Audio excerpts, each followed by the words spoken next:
கர்த்தருடைய பரிசுத்த நாமத்திற்கு துதியும் கனமும் ஸ்தோத்திரமும் மகிமையும் உண்டாவதாக. உலகளாவிய எல்கிபோர் அட்வென்ட் மினிஸ்ட்ரி நேயர்கள் யாவரையும் இந்த வார ஓய்வு நாள் பாட நிகழ்ச்சிக்கு அன்போடு கூட வாழ்த்தி வரவேற்கிறோம். இந்த காலாண்டு முழுவதுமாக தீர்க்க தரிசனங்களை ஆராய்கிற விதம் என்கிற தலைப்பின் கீழாக உருவகங்களாக, அடையாளங்களாக, மறைமுக குறிப்புகளாக எப்படியெல்லாம் வேதாகமத்தை ஆராயலாம், தியானிக்கலாம் என்கிற காரியத்தை குறித்து தொடர்ந்து படித்து வருகிறோம். அதில் இந்த வாரமும் கூட பாடம் 12 முன்னடையாளங்கள் என்கிற தலைப்பின் கீழாக ஒரு நல்ல பாடத்தை கற்றுக்கொள்ள இருக்கிறோம். இந்த பாடத்தை நமக்கு நல்ல முறையில் கற்றுக் கொடுக்கத்தக்கதாக போதகர் ஆபிரகாம் அவர்கள் நம்மோடு கூட இருக்கிறார்கள். அவரையும் அன்போடு வரவேற்போம். இந்த பாட வேலையிலும் கூட ஆவியானவர் நம்மோடு கூட இடைபடத்தக்கதாக தலையை தாழ்த்தி ஜெபிப்போம். அன்பின் நேசமிகு பிதாவே, ஸ்தோத்தரிக்கிறோம் ராஜா. இதோ வானாதி வானங்களுக்கு மேலாக நித்தமும் வீற்றிருந்து அப்பா, இதோ அனுதினமும் நீர் எங்களை கிருபையினாலே வழிநடத்துகிற தயவுக்காக உம்மை நன்றியோடு கூட ஸ்தோத்திரிக்கிறோம் ராஜா. அதுபோல் ஒவ்வொரு வாரமும் அப்பா, இதோ அநேக வேத சத்தியங்களை ஓய்வு நாள் பாடம் மூலியமாக கற்றுக் கொடுத்து கொண்டிருக்கிறீர். அதற்காக நன்றி. இந்த நாளிலும் கூட அப்பா, இப்போது நாங்கள் கற்றுக்கொள்ள இருக்கிற இந்த பாடத்தின் வாயிலாக தேவரீர் என்ன காரியத்தை எங்களுக்கு அப்பா கற்றுக் கொடுக்க இருக்கிறீரோ, ஆவியானவர் நீர் பேசுங்க. ஆம் ராஜா, போதகர் மூலியமாக அநேக காரியங்களை நாங்கள் இந்த நாளில் கற்றுக்கொள்ள இருக்கிறோம். இந்த பாடத்தை வாசிக்கிற பிள்ளைகள், கேட்கிற பிள்ளைகளோடு கூட அப்பா, இதோ உம்முடைய கரம் இருக்கட்டும். ஆம் ராஜா, இந்த வேலையை முழுமையாய் உம்முடைய கரத்தில் ஒப்புக் கொடுக்கிறோம். நீர் முழுமையாய் அப்பா, இதோ எங்களோடு இருந்து வழிநடத்த வேண்டும்படியாக மீட்பர் இயேசு கிறிஸ்துனுடைய வல்லமையான நாமத்தினால கேட்டு ஜெபிக்கிறோம். எங்கள் ஜெபம் கேளும் கிருபை நிறைந்த நல்ல பிதாவே, ஆமென். பாஸ்டர் ஒரு அருமையான பாடம் கொடுத்துருக்குறாங்க, முன் அடையாளங்கள் அப்படின்னு சொல்லி. இந்த பாடத்திற்கான மனன வசனம் மற்றும் முன்னுரையை கொடுத்துருங்க பாஸ்டர். கர்த்தருடைய பரிசுத்தமான நாமம் மகிமைப்படுவதாக. இந்த ஓய்வு நாள் பாட நிகழ்ச்சிக்கு கடந்து வந்திருக்கிற யாவரையும் போதகர் பிரகாஷ் அவர்களோடு கூட இணைந்து வாழ்த்துகிறேன், வரவேற்கிறேன். இந்த காலாண்டு முழுவதுமாக நம்ம மறைமுக குறிப்புகள், உருவகங்கள், இந்த தீர்க்க தரிசனத்தை ஆராய்கிற விதம் பற்றி தொடர்ந்து நம்ம படித்து கொண்டு வருகிறோம். சில சம்பவங்களை பார்க்கிறோம், சில கதைகள், சில புஸ்தகங்கள், இதெல்லாம் வைத்து அங்கே நடந்த நிகழ்ச்சிகளை கொண்டு நம்ம எப்படி கடைசி காலத்தில் வெளிப்படுத்தல தீர்க்க தரிசனத்தில் காணக்கூடிய அந்த நெருக்கடியான தருணங்களை சந்திப்பது என்பதை இப்போ நெருங்கி வரும்போது இந்த கடைசி பாடங்களில் படித்து கொண்டு வருகிறோம். போன வாரம் ரூத் மற்றும் எஸ்தர் புஸ்தகத்திலிருந்து பார்த்தோம். ஆமான் போல ஒரு நபர் ஒரு நெருக்கடியை கொண்டு வந்து தொழுகவே முடியாத ஒரு சூழ்நிலை ஏற்பட்டாலும் அதன் நடுவிலும் ஆமானை வீழ்த்தி ராஜாவினுடைய கண்களில் தயவை கொடுத்து மீண்டும் அந்த தொழுகை எஸ்டாப்ளிஷ் ஆனதை, மீண்டும் ஆண்டோடைய பிள்ளைகள் வெற்றி அடைந்ததை நம்ம காண முடியும். ரூத்து புஸ்தகத்தில் அந்த தேசத்தில் பிறந்த அந்த மகள் கடந்து வந்து ஆதரிக்கப்பட்டு மறுபடியும் அவர்களுடைய வாழ்க்கை புதுப்பிக்கப்பட்டதை நம்ம காண முடிந்தது. அதுபோல் இந்த வாரத்தில் நம்ம என்ன பார்க்க போகிறோம்னா, முன்னடையாளங்கள் என்று தலைப்பு கொடுத்துருக்குறாங்க. முன் அடையாளம் என்று சொன்னால் ஒரு சம்பவம் நடக்க போகிறத முன்னால் சொல்வது, இல்லை முன்னால் நம்ம புரிந்து கொள்வதற்காய் இருக்கக்கூடியது. இதை உதாரணத்துக்கு சொல்ல வேண்டும் என்று சொன்னால், சில ஆபத்துகள் நடக்கும்போது அதுக்கு முன்னால் கொஞ்சம் நம்மளால் அந்த சூழ்நிலையை உணர முடியும். இது போல் ஆண்டவர் ஆபத்துக்கு முன்னால் இருக்கக்கூடிய காரியங்களை முன் அடையாளங்களாய் சொல்லியிருக்கார். அடையாளங்களாக நமக்கு புரிகிற மாதிரி சில காரியங்கள் வழியாக சொல்லியிருக்கிறாரு. அதை இந்த வார பாடத்தில் நம்ம படிக்க போகிறோம். இந்த வார பாடத்தில் 2 முக்கியமான பகுதியை நம்ம சந்திக்க போகிறோம். ஒன்று என்னன்னு கேட்டிங்கன்னா, தானியேல் புஸ்தகத்தில் நம்ம காணக்கூடிய அந்த சொரூபம் நிறுத்தப்பட்டதையும் அதை வணங்கும்படியாய் கொடுக்கப்பட்ட அந்த கட்டளையும், அதே மாதிரி ராஜா கண்ட கனவையும் பற்றி நம்ம பார்க்க போகிறோம். அதோடு கூட புதிய ஏற்பாட்டின் நாட்களில் கர்த்தராகிய இயேசு கிறிஸ்துவானவர் பரமேறி சென்றதுக்கு பின்பாக சீஷர்கள் ஊழியம் செய்து கொண்டிருக்கும் போது ஏற்பட்ட நெருக்கடியான தருணங்கள், அந்த நெருக்கடியான தருணங்களில் எப்படி ஆண்டவர் பாதுகாத்தார். இப்போ 2 விஷயமும் எதை நமக்கு கற்றுக் கொடுக்குதுன்னா, இந்த காலம் கடைசி காலம் என்று கற்றுக் கொடுக்குது. அதன் மூலமாக நம்ம புரிந்துக்கிறக்கூடிய சில முன்னடையாளங்களை என்ன செய்ய போகிறோம்னா, இந்த வார பாடத்தில் நம்ம படிக்க இருக்கிறோம். இந்த வார பாடத்தினுடைய மனன வசனம் 2 தீமோத்தேயின் புஸ்தகம் 1ஆம் அதிகாரம் 7ஆவது வசனம். தேவன் நமக்கு பயமுள்ள ஆவியை கொடாமல் பலமும் அன்பும் தெளிந்த புத்தியும் உள்ள ஆவியையே கொடுத்திருக்கிறார். நமக்கு தேவையான தெளிந்த புத்தியுள்ள ஆவியாகிய பரிசுத்த ஆவியானவர் நமக்கு இந்த திருவசனங்கள் இன்றைக்கு படிக்கக்கூடிய பாடங்களை நமக்கு விளக்கி கொடுப்பாராக. மிகவும் அருமையான ஒரு முன்னுரை கொடுத்துட்டீங்க பாஸ்டர். பாடத்தின் கேள்விகளுக்குள்ளாக போகலாம். ஞாயிற்றுக்கிழமை பாடத்தில் தானியேல் 2ஆம் அதிகாரத்தில் எப்படி முக்காலத்தையும் நம்ம பார்க்க முடியும் பாஸ்டர்? தானியேல் 2வது அதிகாரம் ரொம்ப முக்கியமான ஒரு தீர்க்க தரிசன புஸ்தகம். தானியேல் 2வது அதிகாரத்தில் நீங்கள் பார்த்தீங்கன்னா ராஜாவுக்கு ஒரு சொப்பனம் வருகிறது. ராஜாவுக்கு சொப்பனம் வருகிறது. இந்த சம்பவம் நம்ம எல்லாத்துக்குமே நன்றாய் தெரியும்.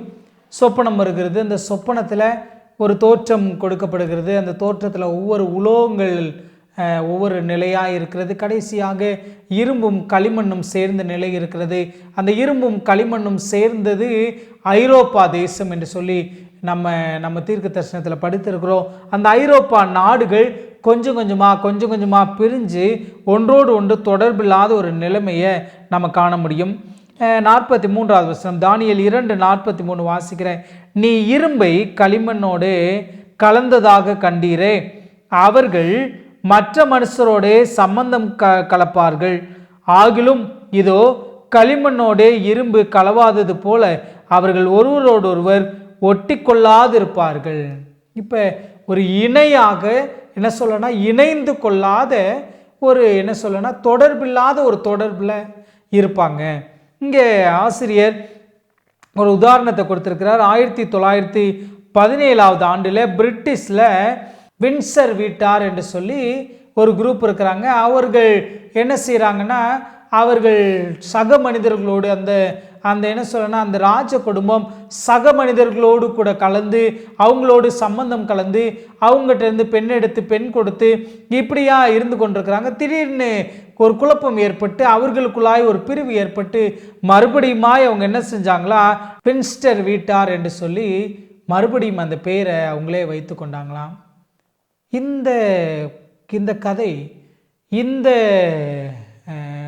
ராஜா கண்ட இந்த சொப்பனம் என்ன குறிக்கிறது என்று சொன்னால், பொன்னாகிய தலைநீரே என்று சொல்லி அதுவரைக்கும் இருந்த ராஜ்யங்களில் அந்த ராஜ்யம் ஒரு மேன்மை பெற்ற ராஜ்யமாய் காட்டுறாரு. நிகழ்காலத்தில் அந்த பொன்னான அந்த ராஜ்யம் மாறி அடுத்த ராஜ்யம் வரப்போகுதுன்றத சொல்றாரு. இந்த ராஜ்யம் பொன்னா, இந்த ராஜ்யம் தான் அந்த என்ன சொல்லனா, ராஜாக்களிலே அந்த என்ன சொல்லனா, அந்த ஆட்சி காலங்களில் ஒரு மேன்மையான ஒரு ஆட்சியை நடத்தினதா காண முடிகிறது. இன்னும் சொல்லுவாங்க, பாபிலோனுக்கு ராஜ்யங்களுடைய நாயகி என்று ஒரு பெயர் இருக்குது. அப்படி என்ன சொல்லனா பில்டப் பண்ணி அவர் வச்சிருந்தார். அவ்வளோ அழகா நேர்த்தியாய் ஒவ்வொரு காரியத்திலும் திட்டமாய். இவரிடத்துல ஒரு நல்ல குணமும் இருந்தது. அதை நம்ம தீர்க்க தரிசன பகுதியில் வாசிக்கும் போது மனித இருதயம் அவருக்கு கொடுக்கப்பட்டதுன்னு சொல்கிறார். அவங்ககிட்ட இருந்து ஞானத்தை எடுத்துக்கிட்டாரு. அகதிகளாய் கைதிகளாய் எடுத்துகிட்டு வரவங்கள ஏதோ வேலை செய்கிறதுக்காக எடுத்துகிட்டு வரல, ராஜ அரண்மனையிலே பணிபுரியத்தக்கதாய் எடுத்துகிட்டு வச்சு அவங்களுடைய ஞானத்தை எல்லாம் எடுத்து பயன்படுத்துகிறாரு. சரி, இது நிகழ்காலத்தை குறிக்குது. வரும் காலமாய், முக்காலவியலில் வரும் காலமாய் அது என்னத்தை குறிக்குதுன்னா, இந்த ராஜ்யங்களெல்லாம் முடிந்து ஒவ்வொரு இழிவான ராஜ்யங்களும் வரப்போகுது.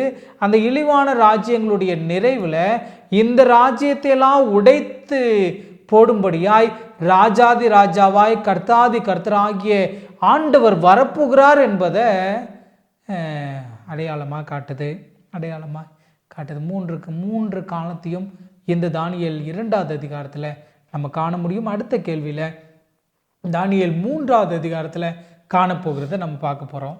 மிகவும் தெளிவான ஒரு விளக்கம் கொடுத்துட்டீங்க பாஸ்டர். இப்போ கடைசி காலத்தில் இருக்கிற நமக்கு இந்த சொரூபத்தை வணங்குதல் எப்படி அடையாளமாக இருக்கும் பாஸ்டர்? சொரூபத்தை வணங்குதல், சரி, இப்போ புரிந்துக்கிறதற்காய் இந்த 2வது அதிகாரத்துக்கு திருப்ப போகிறோம். 2வது அதிகாரத்தில் ராஜாவுக்கு கனவு வருகிறது. அந்த கனவை மறந்துட்டார். ஒருவேளை கனவு மறக்காமல் இருந்திருந்தால் அங்கே சுற்றி இருந்த அந்த கல்தேயர்கள் என்னெல்லாம் விளக்கம் சொல்கிறாங்களோ அந்த விளக்கத்தை ராஜா நம்பி இருப்பார். இப்போ விளக்கத்தை சொல்கிறவங்களுக்கு, அந்த ஞானிகளுக்கு ஒரு நிபந்தனையை ராஜா வைக்கிறார். என்ன நிபந்தனை வைக்கிறார்னா, நான் கண்ட கனவையும் சொல்ல வேண்டும், அந்த கனவுக்கான விளக்கத்தையும் சொல்ல வேண்டும். அப்போ தான் நீங்கள் செய்கிறது கரெக்டு, நீங்கள் சொல்கிறது கரெக்டுன்னு இருக்கும். இப்போ ராஜாவுக்கு ஒரு மறதி வந்துருச்சு. ராஜா மறந்துட்டாரு. இப்போ ஏதோ ஒரு கனவை சொல்லி ஏதோ ஒரு விளக்கத்தை சொல்லிவிட முடியாது. ராஜா கண்ட கனவை சொல்லணும். அப்போ ஆண்டவர் இந்த தானியேலை பயன்படுத்துகிறாரு. தானியேலை பயன்படுத்தி தானியேலும் தானியேலுடைய நண்பர்களும் ஜெபித்து கடந்து போய் அந்த கனவுக்கான விளக்கத்தை கேட்குறாங்க, கனவையும் கேட்குறாங்க, கனவை சொல்லிடுறாங்க. கனவை சொன்னோடனே ராஜாவுக்கு என்ன சொல்ல வேண்டும் என்று சொன்னால், ஒருவேளை நம்ம யூகித்து பார்க்கணும்னா, யாராலும் செய்ய முடியாத ஒரு காரியத்தை நான் கண்ட கனவை இவன் சொல்லிட்டான். சொன்ன உடனே ராஜாவுக்கு நிச்சயமாகவே அந்த மனம், இவன் சொல்கிறது உண்மை என்ற நிலைக்கு அவர் வந்துட்டார். அப்புறம் கனவுக்கான விளக்கத்தை சொல்கிறார். விளக்கத்தை சொன்னோடனே அந்த எக்ஸைட்மெண்ட்டில் ராஜா அவரை பணிந்து கொள்கிறாரு. இவர் சொன்னது தான் உண்மை, இதுதான் நான் கனவுல கண்டேன் என்று சொல்லி ஏற்றுக்கொள்கிறார். எல்லார் முன்னாலையும் ஏற்றுக்கொள்கிறார். ஒருவேளை இதுக்கப்புறம் நடந்த நிகழ்வை நான் ஒருவேளை உங்கள் கண்களுக்கு முன்னால் கொண்டு வந்து கூட்டணும்னு ஆசைப்படுகிறேன். ராஜ சங்கம் கூட்டப்படுகிறது. ராஜ அரண்மனையில் ராஜாவினுடைய தர்பார் வருது. என்ன ராஜாவே, நீங்கள் ராஜ குடும்பம் என்று சொன்னாலே உங்களுடைய சந்ததி தான் ஆளணும். இவன் திடீர்னு வந்து உனக்கு இழிவான இன்னொரு ராஜ்யம் வரும்னு சொல்லி உங்கள் ராஜ்யமே மாறிடும்னு சொல்கிறான். அப்போ உங்கள் பிள்ளைங்க வரமாட்டாங்களா? எங்களுடைய பிள்ளைகள் தொடர்ந்து வந்து அமைச்சர்களாக இருக்க மாட்டாங்களா என்று சொல்லி, ஒருவேளை புறஜாதியாக வந்த அவங்களுக்கு, அதாவது அந்த வந்து கல்தையர்களுக்கு, பாபிலோனியர்களுக்கு புறஜாதியாக வந்த அந்த எபிரேயர்கள், அந்த யூதர்கள் சொன்ன வார்த்தையை போய் நீங்கள் கேட்டு இதுதான் உண்மைன்னு காலில் விழுந்துட்டீங்களே. இப்போ அரசவை ஒரு திட்டமிடுகிறது. ஒருவேளை நான் என்னுடைய ஆவிக்குரிய கண்களோடு கூட காண்கிறேன், சில இடங்களில் இதற்கான ஆதாரங்கள் இல்லை, ஆனால் நான் ஆவிக்குரிய ரீதியாக நம்புகிறேன். அவர் கனவுல கண்ட அதே அளவு ஒரு சிலையை இங்கே உருவாக்குறார். இந்த சிலை பொன்னாலேயே உருவாகிறது. அது தூரா என்று சொல்லப்படக்கூடிய ஒரு சமவெளியில் கொண்டு வந்து நிறுத்துறாரு. நிறுத்திட்டு அதை வணங்கும்படியாக சொல்கிறார். இந்த கதை நம்ம எல்லாத்துக்கும் நன்றாய் தெரியும். இந்த வணங்குதல் என்று சொல்லுகிற இந்த வார்த்தையை என்னவா நம்ம புரிந்துக்கலாம்னா, ராஜா சொல்கிறத ஏற்றுக்கிற மாதிரி ஒரு காரியமாக புரிஞ்சுக்கலாம். இப்போ ரெண்டையும் சிலையை ஒருவேளை உங்களுடைய மனக்கண்களில் இதை வச்சுக்கோங்களேன். இந்த பக்கம் ஒரு சிலை இருக்கிறது, இந்த பக்கம் ஒரு சிலை இருக்குது. 2வது அதிகாரத்தில் சிலை, 3வது அதிகாரத்தில் ஒரு சிலை. 2வது அதிகாரத்துடைய சிலையில் தலை பொன்னாக இருக்குது, ஆனால் மார்பும் புயமும் வெள்ளி.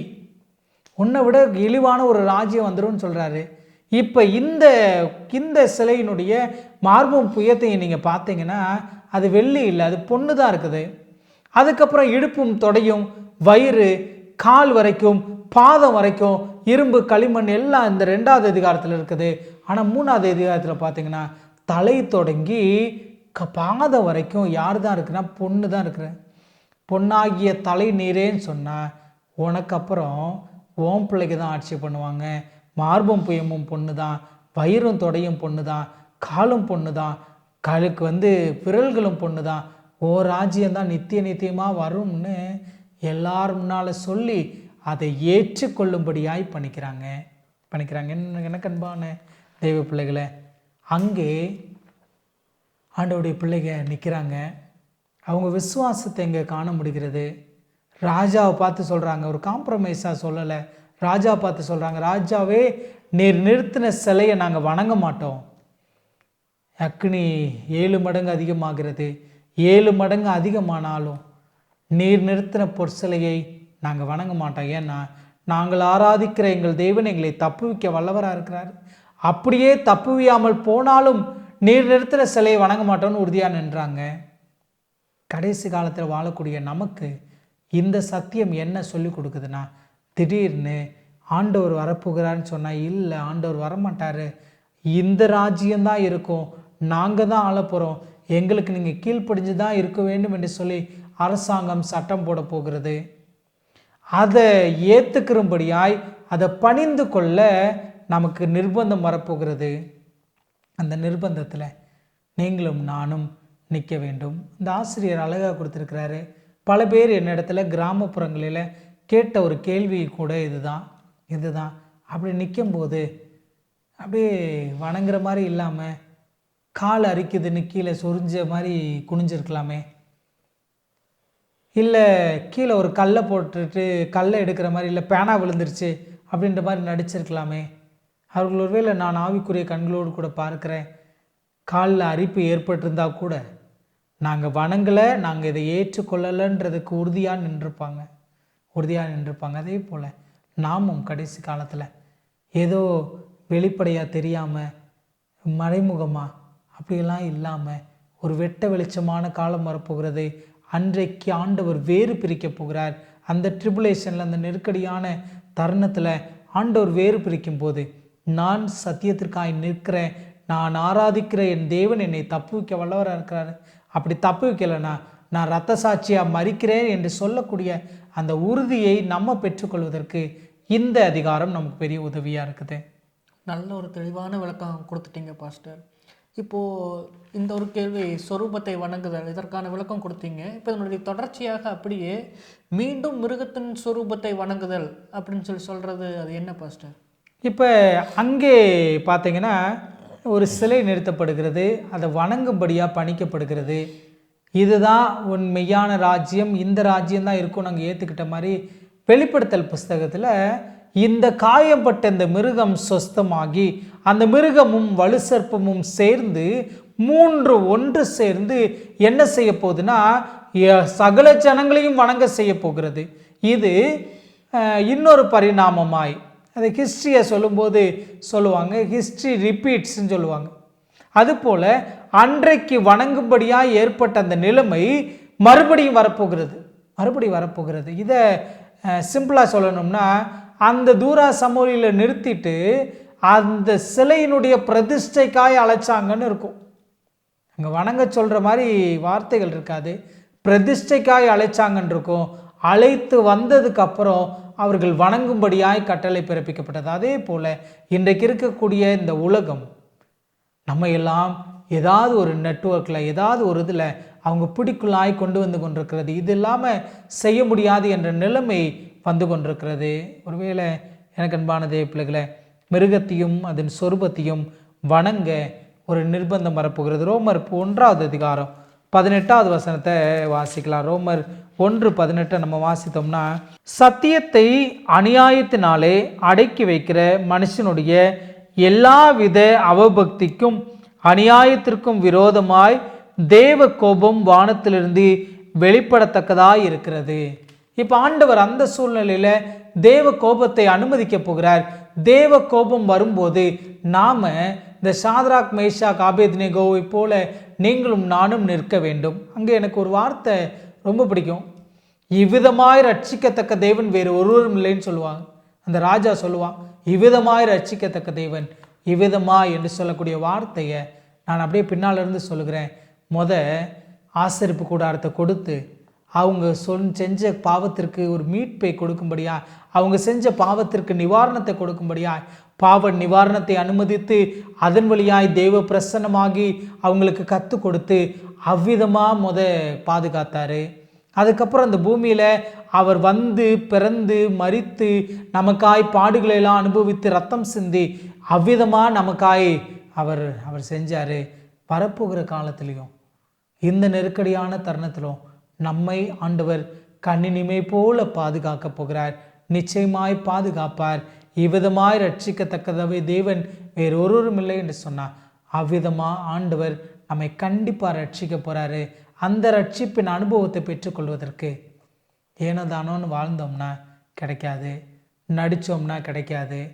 நம்ம ஆண்டவருக்கு உண்மையாக சத்தியத்திற்கு சாட்சியாக நீங்களும் நானும் வாழ்ந்தால் கண்டிப்பாக அப்படிப்பட்ட கிருபையை ஆண்டவர் நமக்கு தருவார். அழகான ஒரு விளக்கம் கொடுத்தீங்க பாஸ்டர். இப்போ அடுத்த கேள்வியாக, ஆதிக்கால திருச்சபைக்கு என்ன ஒரு உபத்திரவம் வந்துச்சு பாஸ்டர்? ஆரம்பத்தில் முன்னுரையில் சொல்லும்போது சொன்னேன், 2 காரியத்தை நம்ம தியானிக்க போகிறோம்னு சொல்லிட்டு. 1 தானியேல் புஸ்தகத்தில் கண்ட இந்த காரியம். 2வது காரியம் என்னன்னு கேட்டிங்கன்னா, புதிய ஏற்பாட்டினுடைய நாட்களில் கர்த்தராகிய இயேசு கிறிஸ்துவானவர் பரமேறி சென்றதற்கு பின்பு வந்த ஆரம்ப கால திருச்சபையினுடைய உபத்திரவ காலம். இந்த உபத்திரவம் பயங்கரமாக இருந்தது. இந்த உபத்திரவத்தை மேற்கொள்ள முடியாமல் நிறைய சீஷர்கள் இரத்த சாட்சியாய் மரித்த காட்சிகளை காண முடியும். ஒருவேளை இந்த பக்கம் இரத்த சாட்சியாய் அவங்க மறிச்சாலோ சிதறி போனாலும் சிதறி சென்ற அத்தனை பேரும் ஆண்டவர் இடத்துல ஜெபம் பண்ணி ஆண்டவர் இடத்துல மன்றாடி மறுபடியுமாய் அவர்கள் ஊழியத்துக்கு கடந்து போகிறாங்க. அழகா ஒரு வார்த்தை சொல்கிறது. இப்போ யாக்கோப்பு சிறை சேதம் பண்ணப்படுகிறாரு, சீஷர்கள்லாம் சிதறடிக்கப்படுகிறாங்க. ஆனாலும் சீஷர்கள் அந்த பக்தி வைராக்கியத்தை விடலை.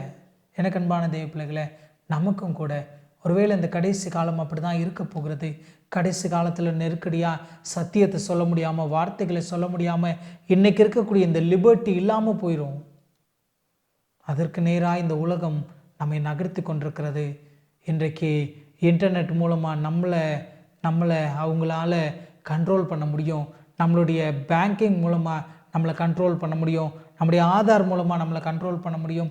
ஏதாவது ஒரு வழியாக அவங்க நம்மளை கண்ட்ரோல் பண்ண முடியும். கண்டிப்பாய் அதற்கு நேராய் இந்த உலகம் நகர்ந்து கொண்டிருக்கிறது. அதன் நடுவில் ஆண்டவர் நம்மை பாதுகாக்க அவர் சித்தமுள்ளவராக இருக்கிறார்.